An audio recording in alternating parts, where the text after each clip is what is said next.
Hi everybody, it is your girl Michelle Cotton here with your Words of Wisdom Wednesday.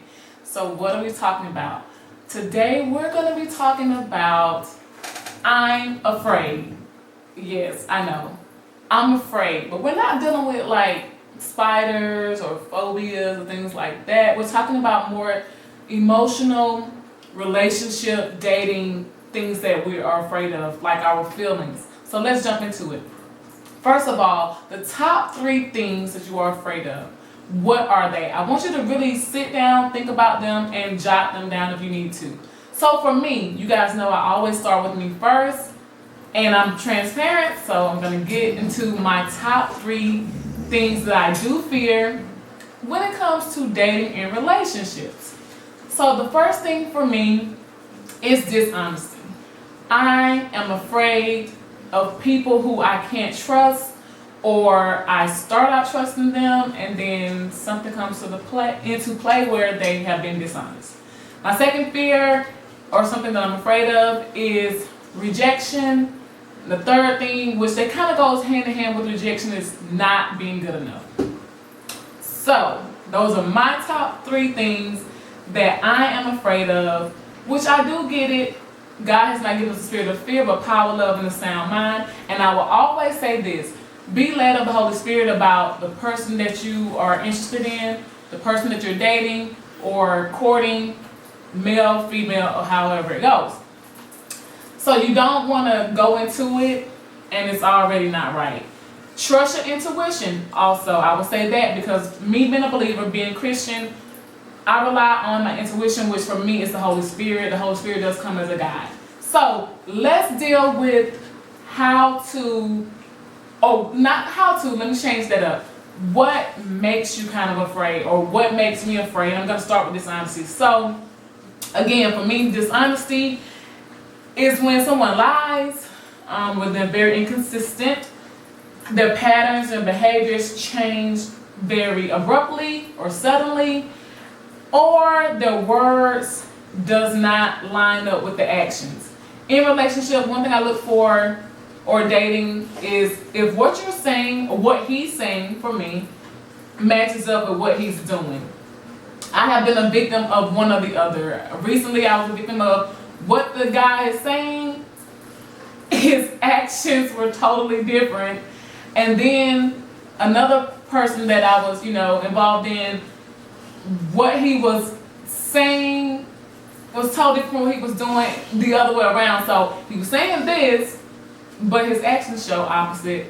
And then the other guy, he was saying this, but his actions show opposite. So as you can see, I was in a big debacle, and I was like, in a perfect world, I wish I could blend both of them and be like, great reality for me. I get the best of both worlds, right? Actions and words line up. But this is not a perfect world like that. Perfect relationship and dating, especially in 2020. So, lies is just one thing that I really don't like. I feel like if you can't start off any relationship, whether it's friendship, partnership, anything like that, with honesty and with being the truth, I'm already afraid of that. Because in my opinion, there's no reason to lie to people. I feel like if you can be communicative, you can talk to them, no matter how great, how bad it is, tell people the truth, create those positive patterns of integrity and honesty. Again, I think that comes with a person's character. If you're already lying, especially I don't really know you that well, and you're starting off like this is the basis of our potential friendship, then it's already nothing. Like, if you just cannot be honest, that's not what I want. Things like trust and honesty and integrity is something that will carry out throughout your relationship. So that's first thing first. The reason why it's a fear of mine is because, again, I think it's unnecessary. Why lie? Just be honest. Let's start it off right. Again, it could be a friendship, a relationship, or a partnership in business or something. Let's start off right, the both of us. The next thing that I have, of course, my second fear is not being good enough. I don't know about you guys, but I struggle with, sometimes I'm like, Am I doing too much? Am I not doing enough? You know, I thought I was good, but now I get those mixed signals. And with the mixed signals comes, I don't know. I'm totally confused. I'm just like, whatever it is. And so then I will begin to question myself and then question my behaviors and my actions. And I'm going, why am I questioning myself? I know the type of person that I am. However, I still don't feel like I measure up, maybe to a past relationship that he's had. But here again, I'm going, why am I even worried about that? Why am I focused on that? But it is a natural fear that comes in dating and relationships. Do you measure up to his standard? Do you fit the bill for him? Okay? The third thing with not being, let me go back a little bit. Let me touch on not being good enough one more time. Falling for someone or investing too quickly. If you know me, people do know that I love to give. I love to see people happy. I love to celebrate with people. You know, once I've seen people come through very hard times and they have overcome that, I love to be around positive people, and I love to uplift, empower. So if you know me, that's the type of person that I am. And so sometimes I can invest really quickly because it's just a nature of mine. I want to help and I want to see you do better. And if there's something that I can do in reason, I typically will do it. Well, that can bring on a lot of manipulation from people, a lot of mistreatment, a lot of abuse from others, especially in the dating relationship world or even in like business. Not so much as friendships, if the friendships again are something mutual and sincere. But in dating and relationships, that character trait can really sometimes put you in a bind because people will take advantage of that. You just have to build up a tough skin and trust yourself to know when to pull out, when you're being an enabler and you just gotta let this whole thing go. This is not good for you, right? So that's another reason that I have a fear, because I do and have been taken advantage of. I do know that I will get taken advantage of in some cases. Not saying that every person who knows that quality about you will have an intent to do that to you, okay? So now moving on. So like I said, not being good enough and rejection does go hand in hand to me.